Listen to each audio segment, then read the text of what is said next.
क्या सोनम वांगचुक के अरेस्ट हो जाने की वजह से लद्दाख के हालात एक बार फिर से खराब हो जाएंगे? नमस्कार, आप लोगों का स्वागत है आज की खबर, आज का मुद्दा के इस खास एपिसोड में। मैं हूं साक्षी सानी और इस वक्त मेरे साथ स्टूडियो में मौजूद है रवि शांडू जी और साथ में हमारे साथ लद्दाख से जुड़े हुए हैं हमारे संवाददाता सागर।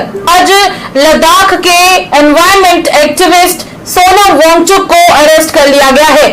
जहां तक बात करें इस बड़ी खबर की, इस अरेस्ट की वजह से पूरे लद्दाख में सनसनी फैल चुकी है और इसी के साथ सोनम वांगचुक के चाहने वालों के लिए कहीं ना कहीं एक बुरी खबर है, जिसकी वजह से उनका गुस्सा देखने को मिल रहा है।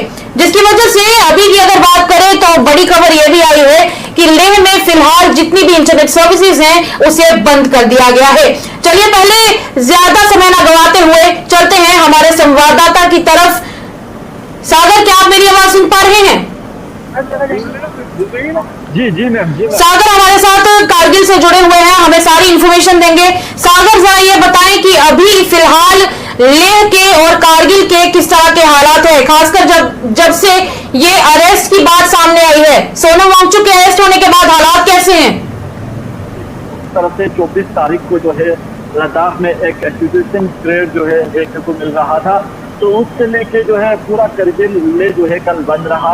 और खासकर इस वक्त जो है आज की हम बात करें तो आज पूरी तरह जो है करगिल में पीसफुल था। तो अभी सोनम वांगचुक को जो है डिटेन किया गया है। तब से लेके हम बात करें तो इस सिचुएशन से जो है अभी फिलहाल जो है लेह में पूरी तरह नेट सर्विस जो है वो पूरी तरह बंद किया है। और साथ ही साथ करगिल की हम बात करें तो करगिल में जो है इस वक्त जो है नेट की जो है हम तेजी की हम बात करें तो फिलहाल जो है ठीक चल रहा है। और जहाँ तक आपने दूसरी पोस्ट की हम बात कर रहे हैं तो यहाँ पे जो है आज पूरी तरह पीसफुल जो है माहौल था।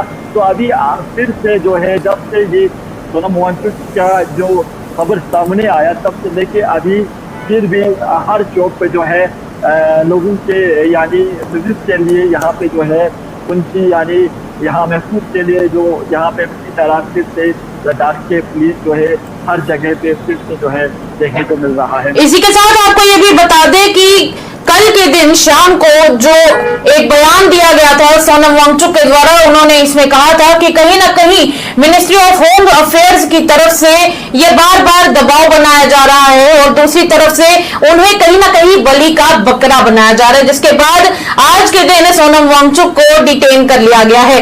दूसरी तरफ मुझे ये बताएं सागर कि आज जब उनके डिटेन होने की खबर सामने आई है तो उसके बाद लोगों के बीच किस तरह का रिएक्शन देखने को मिला है? हम आपके पीछे देख पा रहे हैं कि जो पीछे का मार्केट है वहां पर चहल पहल लोगों की भले ही हो, पर साथ में पुलिस ऑफिशियल्स और बाकी जो सिक्योरिटी प्रोफेशनल्स हैं वो सब वहां पर पीछे खड़े हुए दिखाई दे रहे हैं। तो किस तरह के हालात है अभी? लगता है किसी वजह से इनका कनेक्शन कट हो गया है। मैं रवीश जी की तरफ रुख करना चाहूंगी। रवीश जी, जिस तरीके से अभी खबर सामने आई है कि सोनम वांगचुक को डिटेन कर लिया गया है, क्या आपको लगता है कि इसकी वजह से कहीं ना कहीं लद्दाख के हालात एक बार फिर से खराब हो सकते हैं? एक बार फिर से ये अरेस्ट आग में घी डालने का काम कर सकता है? देखिए, बिल्कुल जो ये अरेस्ट है, लेकिन ये कुछ हद तक कंपलसरी भी हो गया था क्योंकि कुछ स्टेटमेंट्स हमको देखने को मिली जिन स्टेटमेंट्स में जो उपद्रवियों को जेनजी के नाम से रेफर किया गया या एक उकसाने भरी कोशिश की गई। उसके बाद देखा गया कि देखिए एक फेस्टिवल का आखिरी दिन था उस दिन लेह में और कुछ नेपाली लोग जो है वो घायल भी हुए हैं इस सारे इस सारे मसले के अंदर। तो हम जो सरकार है वो एकदम टॉप लेवल तक सरकार जो है वो एक मुस्तैद हालत में है। और अगर उनको ऐसा कुछ मिला है, कोई प्रूफ मिला है कि कुछ गलत हो रहा है कहीं पे, तो मुझे लगता है कि तभी अरेस्ट हुए हैं अगर कहीं पे कुछ प्रूफ या कोई वैसी चीज की संभावना होगी। देखिए, कल के दिन रवीश जी एक सीधी सी बात है, सोनम वांगचुक के द्वारा एक उन्होंने बातचीत की थी एक एजेंसी के साथ और उस फोन पर बातचीत करते हुए उन्होंने एजेंसी को यह बताया कि कहीं ना कहीं उनको मिनिस्ट्री ऑफ होम अफेयर्स की तरफ से बलि का बकरा बनाया जा रहा है। उनका यह कहना है कि जिस तरीके से सिचुएशन को ध्यान में रखते हुए लोगों की डिमांड्स को पूरा करना चाहिए, ये उनके शब्द हैं कि सिचुएशन को ध्यान में रखते हुए उनकी लोगों की demands ministry of home affairs को कहीं ना कहीं उसे एड्रेस करना चाहिए। पर सोनम वांगचुक को इसमें कहीं ना कहीं घसीटा जा रहा है और उनको निशाना बनाया जा रहा है। सारे आंदोलन की अगुवाई है ये सोनम वांगचुक जी काफी सालों से कर रहे हैं। जी जी। ये डिमांड्स जो है काफी डिमांड्स पर उन्होंने काम किया है। उसके अलावा अगर हम देखिए क्या होता है कि ये जो जिस तरीके का उपद्रव हमने पहली बार लेह में देखा कि ऐसा पहले कभी लेह में हुआ नहीं था, तो इस तरीके के उपद्रव के कारण जो देखिए ये बॉर्डरिंग स्टेट है, ये एक जियोपॉलिटिकली सेंसिटिव एरिया है। ये लद्दाख के साथ इसके लद्दाख के बॉर्डर जो है वो चाइना से मिलते हैं, पाकिस्तान से मिलते हैं, सेंट्रल एशिया के काफी पास है। तो ये जियोपॉलिटिकली एक सेंसिटिव प्लेस है। तो अगर आप बॉर्डर प्लेस के पास ऐसा उपद्रव मच जाता है या ऐसा एक माहौल बन जाता है कि जहां पर सरकार का पूरा कंट्रोल ना रहे इंतजामिया के ऊपर, तो ये कहीं ना कहीं देखिए ये डिमांड्स की जो डिमांड है, जो उनकी डिमांड है 6 शेड्यूल या स्टेटहुड की या जैसे जो भी चीजों की डिमांड है, वो इन डिमांडों को कहीं ना कहीं पीछे लेके जाती है। क्योंकि वायलेंस जो है देखिए क्या अभी तक जो राइट्स मिले, देखिए हुआ क्या कि 2019 जब 5 अगस्त को 370 हटाया गया तो इसको लद्दाख में सेलिब्रेट किया गया, हेल किया गया। क्यों नहीं किया जाता? क्योंकि आप देखिए इसमें वो डिमांड थी उनकी 1947 से डिमांड थी उनकी। उसके बाद भी क्या हुआ कि उसके बाद भी जो नए डिस्ट्रिक्ट्स का गठन हुआ या जो उनकी जो ऑटोनोमस बॉडीज है उनको थोड़े और राइट्स दिए गए, तो उसी दिशा में काम चल रहा था। लेकिन मैं कहीं ना कहीं देख पा रहा हूं कि जो ये आंदोलन है, इस आंदोलन से जो सेंट्रल गवर्नमेंट है वो थोड़ी सतर्क हुई है कि कहीं हम ज्यादा राइट अगर दे दे तो ये कहीं कल को आउट ऑफ कंट्रोल सिचुएशन ना जाए। तो इस टाइम पे सबका जो सारी पार्टीज इन्वॉल्व है उनको इस चीज का संज्ञान लेना चाहिए कि जो हुआ है ये बहुत गलत हुआ है, ये कभी रिपीट नहीं होना चाहिए। देखिए कुछ लोग हताहत हुए हैं, मृत्यु हुई है लोगों की, लोग जख्मी हैं, दुख तो होगा। तो इस दुख की घड़ी में सरकार को भी उनका साथ देना चाहिए, आम लोगों को शांति बनाए रखनी चाहिए और ये हमारी आम लोगों से अपील भी रहेगी। कहीं ना कहीं ये भी इसमें अभी माना जा रहा है कि ये जो अरेस्ट है वो सोनम वांगचुक का जो एनजीओ है उसके अगेंस्ट एक्शन लेते हुए किया गया है। ये इस बात में कितनी सच्चाई आपको लगती है? कहीं ऐसा तो नहीं है कि सिर्फ और सिर्फ यही एक वजह रही हो और लोग कुछ और समझ रहे हैं कि प्रोटेस्ट की वजह से उनको डिटेन किया गया है? या तो फिर क्योंकि देखिए कहीं ना कहीं अगर रिपोर्ट्स की बात करें तो रिपोर्ट्स ये बता रही हैं कि पिछले दिन सीबीआई की तरफ से भी उनसे सवालात किए जा रहे थे, जो उनकी फॉरेंसिक कंट्रीब्यूशन रेगुलेशन एक्ट के तहत कहीं ना कहीं जो लाइसेंस था वो कैंसिल किया गया था सेकमॉल का, और उसको देखते हुए कल के दिन भी काफी ज्यादा एक्शन लिया जा रहा था। काफी खबरें आ रही थी कि वो अभी खतरे में हैं और उनका जो ये एनजीओ है उसके खिलाफ एक्शन लिया जा सकता है। तो क्या ये सिर्फ और सिर्फ जो उनका एनजीओ है उसके लिए तो नहीं है, उसको फॉलो करते हुए तो नहीं है, या फिर सिर्फ और सिर्फ इस डिमांड को लेते हुए कि लद्दाख को स्टेटहुड दिया जाए उसके लिए ये अरेस्ट किया गया है? क्या लगता है? देखिए अभी इस टाइम पे कोई भी अटकलें लगाना जो है वो गलत रहेगा। जी जी। हमने देखा कि जो आपने बात की कि जो उनकी एनजीओ का एक्शन हुआ था, जो लैंड उनकी स्कूल को दी गई थी, जो एक फिल्म में भी फीचर किया गया, स्कूल की शूटिंग हुई, उसका लीज कैंसिल किया गया। तो वो कहीं ना कहीं उनके एंटी गवर्नमेंट स्टांस को लेके भी था, लेकिन कुछ फॉरेन फंडिंग का इल्जाम लगाया गया था, लोगों द्वारा फॉरेन फंडिंग का इल्जाम लगाया गया था। इस कारण वो बोला गया कि अगर इनके पास फंड है तो इनको फ्री की जमीन क्यों चाहिए। एक तो एक अलग मसला है, लेकिन जो इस टाइम का मसला है ये काफी गंभीर मसला है। मैं आपको फिर बता रहा हूं कि ऐसी घटना एक बॉर्डरिंग इलाके जो जियोपॉलिटिकली सेंसिटिव इलाका है और जो थोड़ा दुर्गम क्षेत्र है, वहां पे अगर इस तरीके का उपद्रव होता है तो वो कहीं ना कहीं गलत होता है। और वो सेंट्रल गवर्नमेंट तक भी देखिए एक शॉक वेव तक चली गई है कि भाई आप जो कर रहे हैं थोड़ा आपको डिफरेंटली करना है और ये this is a serious situation now. इसी के साथ सागर की तरफ भी रुक करेंगे, पर आपको इसी बीच ये बता दें कि सोनम वांगचुक के अरेस्ट के बाद लेह के एक काउंसलर का इस पर बयान आया है और उन्होंने ये कहा है कि कहीं ना कहीं लोगों की जो जेन्युइन डिमांड है वहां पर स्टेटहुड को लेकर, 6th शेड्यूल को लेकर जो जेन्युइन डिमांड है उसको कॉन्स्टिट्यूशन की माफ कीजिएगा उसको ध्यान नहीं दिया जा रहा है। उसके ऊपर ध्यान देने के बजाय ये जो अरेस्ट है सोनम वांगचुक का कहीं ना कहीं ये सिचुएशन को और ज्यादा खराब कर सकता है। और दूसरी तरफ ये तो चलिए आपके साथ हमने वो बयान शेयर किया है, पर मार्केट की सिचुएशन जाने के लिए हम एक बार फिर से सागर जी के पास जाएंगे। सागर जी, फिलहाल की अगर बात की जाए तो क्या लेह अपेक्स बॉडी या फिर कारगिल डेमोक्रेटिक अलायंस की तरफ से क्या किसी का कोई बयान इसके ऊपर आया है कि वो सोनम वांगचुक के अरेस्ट को किस तरह से देखते हैं? कि आज जो है ले इफेक्ट बॉडी का 2 बजे जो है मीटिंग जूम मीटिंग होने वाला था, तो उसमें जो है सोनम वांगचुक नहीं पहुंचा और बाद में पूरी तरह खबर में छाया गया कि सोनम वांगचुक को जो है अरेस्ट किया गया है। तो अभी तक जो है करगिल रिपब्लिक अलायंस ले इफेक्ट बॉडी की जानिब से किसी भी तरह का मैसेज बोले या प्रेस कॉन्फ्रेंस जो है वो अभी तक फिलहाल जो है देखने को नहीं मिल रहा है। जी, तो इसी के साथ सागर से कुछ जी, सागर जी, करगिल में हालात कैसे हैं? करगिल में नॉर्मल है हालात? अभी मैं देख पा रहा हूँ कि चहल पहल काफी है आपके पीछे, तो करगिल में तो कोई टेंशन नहीं है इस टाइम?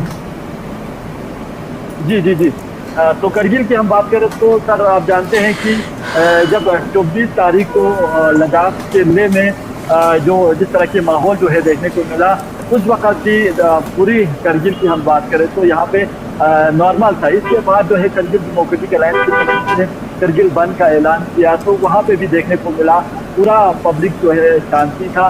तो अभी भी आप यहाँ पे देख सकते हैं कि इस तरह की सिचुएशन जो है वो यहाँ पे देखने को नहीं मिल रहा है। पूरी तरह जो है यहाँ पे लोग जो है अमन में, फिर भी यहाँ पे जो है लोगों की सेफ्टी के लिए यहाँ पे पूरी लद्दाख के पुलिस के जवान और साथ ही साथ यहाँ पे जितने भी फोर्स है वो हर चौक पे जो है देखने को मिल रहा है पब्लिक की सेफ्टी के लिए। दूसरी तरफ अगर हालातों की बात करें तो आज दोपहर को भी सागर से हमारी एक बार बात हुई थी और उस दौरान उन्होंने बताया था कि स्कूल्स के केस में ये देखने को मिला तो कि लद्दाख में हर डिस्ट्रिक्ट में जो स्कूल्स हैं वो आज के दिन बंद रहे हैं और हॉलीडे रहा है। अभी तो फिलहाल कोई वहां के एजुकेशन डिपार्टमेंट की तरफ से इस तरह की कोई इंफॉर्मेशन आई नहीं है कि कल के दिन स्कूल्स खुलने वाले हैं या बंद रहने वाले हैं, पर कहीं ना कहीं अटकलें ये लगाई जा सकती हैं कि कल के दिन हो सकता है सिचुएशन खराब ना हो और उसको देखते हुए हो सकता है कि कल के दिन भी स्कूल्स शायद बंद हो। पर चलिए वेट करते हैं ऑफिशियल कंफर्मेशन का। सागर, क्या अभी तक कोई इस तरह की ऑफिशियल इंफॉर्मेशन आई है कि कल के दिन पूरे लद्दाख में चाहे लेह हो या कारगिल हो स्कूल्स का क्या सिस्टम रहने वाला है? स्कूल की हम बात करें तो लेह में जो है कल भी एक नोटिफिकेशन जो है देखने को मिल रहा था, 2 दिन के लिए पूरा स्कूल जो है बंद रहेगा।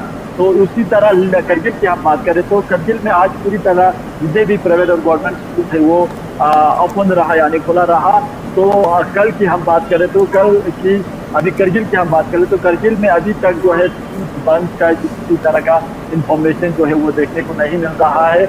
लेकिन लेह की हम बात करें तो लेह में कल एक यानी नोटिफिकेशन जो है देखने को मिल रहा था कि लेह में 2 दिन स्कूल बंद रहेंगे।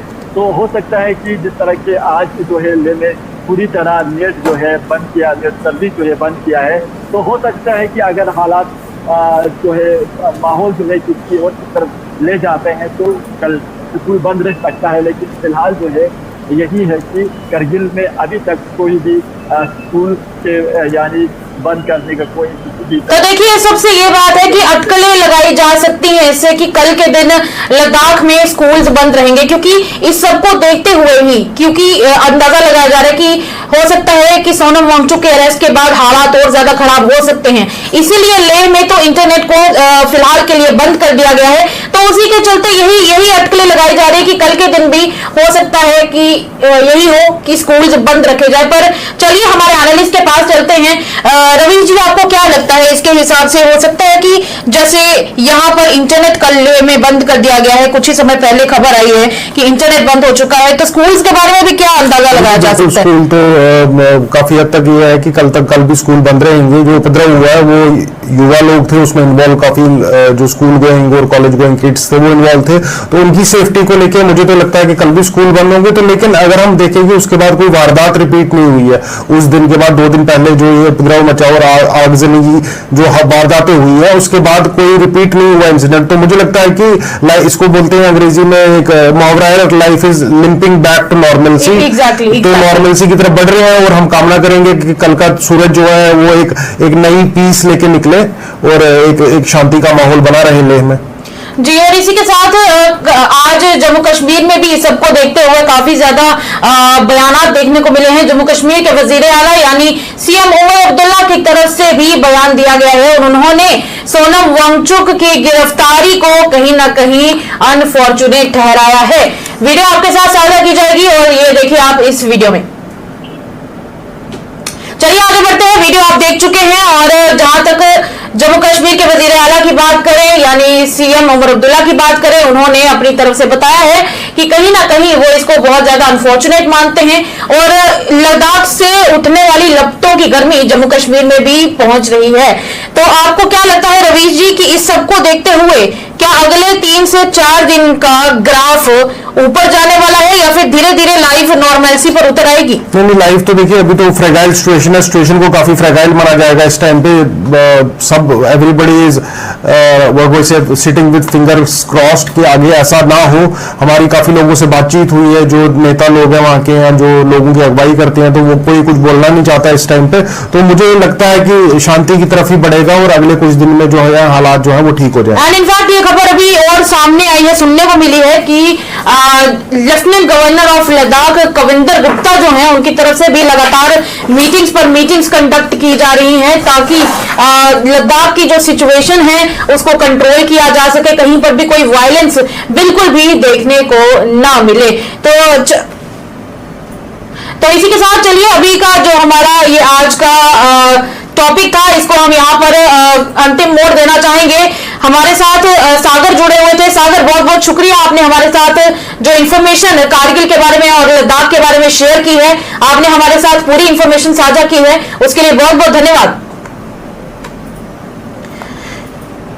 और इसी के साथ रवीश जी आपका भी बहुत बहुत शुक्रिया। कहीं ना कहीं एनालिस्ट के तौर पे आप एक एस्ट्रोलॉजर की तरह सारी इंफॉर्मेशन पहले ही बता देते हैं और कहीं ना कहीं सिचुएशन को भी बहुत अच्छे से एनालाइज करते हैं, हमारा साथ देते हैं, उसके लिए आपका भी बहुत बहुत शुक्रिया। शुक्रिया, धन्यवाद। चलिए देखते रहिए, तब तक के लिए अर्थ न्यूज और आपके साथ पल पल की खबर हम लोग लद्दाख की शेयर कर रहे हैं। कहीं मत जाइएगा, बने रहिए हमारे साथ। तब तक के लिए आज की खबर, आज का मुद्दा में इतना ही। देखते रहिए द अर्थ न्यूज, सारी खबर पल पल की आपके साथ शेयर की जा रही है। नीचे माइक कहाँ आसमान में चढ़ा रहे हो? नीचे रख लो आप थोड़ा सा, नीचे रखो चेहरा। हाँ चलिए सर, आज के इंसिडेंट के बारे में जानना चाहेंगे, कितना बड़ा अचीवमेंट है जम्मू कश्मीर के लिए? इंटरनेशनल इवेंट है, अपने मुल्क को जोड़ के 11 मुल्क जो हैं इसमें हिस्सा ले रहे हैं। 10 एशियन कंट्रीज उन्होंने अपने जूनियर एथलीट्स इस चैम्पियनशिप में हिस्सा लेने के लिए भेजे हैं। और मैं एक तो फेडरेशन का शुक्रिया करता हूं कि उन्होंने इस इंटरनेशनल इवेंट के लिए श्रीनगर को चुना, और स्पोर्ट्स काउंसिल और अपने कैबिनेट कुलीग इन दोनों को मुबारक करता हूं कि उन्होंने इस junior championship, Asian junior championship को यहाँ ऑर्गेनाइज किया। गिरफ्तार किया गया, चलिए अफसोस की बात है, लेकिन जिस तरह मरकज़ की हुकूमत कल से उनके पीछे पड़ी हुई थी, शायद ये लग ही रहा था कि इस तरह का वो करेंगे। लेकिन उन लोगों के साथ कुछ वादे हुए जिस तरह हमारे साथ हुए। अब समझ में नहीं आता मरकज़ की हुकूमत की क्या मजबूरी है कि वादे करने के बाद वो उन वादों से मुकर जाते हैं।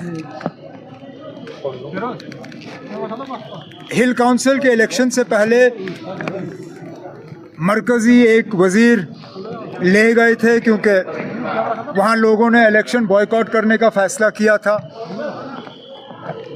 लोगों को इलेक्शन में लड़वाने के लिए कुछ वादे हुए, लोगों ने बढ़ चढ़ के इलेक्शन में हिस्सा लिया, न सिर्फ हिस्सा लिया बल्कि बीजेपी को कामयाब किया, लेकिन वो वादे वहीं रह गए। ठीक जिस तरह हमारे साथ भी कुछ वादे हुए थे जिसके बुनियाद पे लोगों ने इलेक्शन में हिस्सा लिया, जिसके बुनियाद पे हमने यहाँ पे हुकूमत बनाई, लेकिन अब समझ में नहीं आता क्या मजबूरी है मरकज़ की कि वादा करने के बाद वो उन वादों पे अमल नहीं करते। एलओपी का कहना है कि उमर साहब एंजॉय कर रहे हैं लद्दाख की सिचुएशन को और कहीं ना कहीं वायलेंस को जस्टिफाई किया जा रहा है। मैं क्यों वायलेंस को जस्टिफाई करूं? एलओपी साहब पहले ये समझाएं कि ये नौबत आई क्यों। एलओपी साहब को बहाने ढूंढने की बड़ी आदत है और जहां कसूर उनका होता है वहां किसी और को कसूरवार ठहराने की कोशिश करते हैं।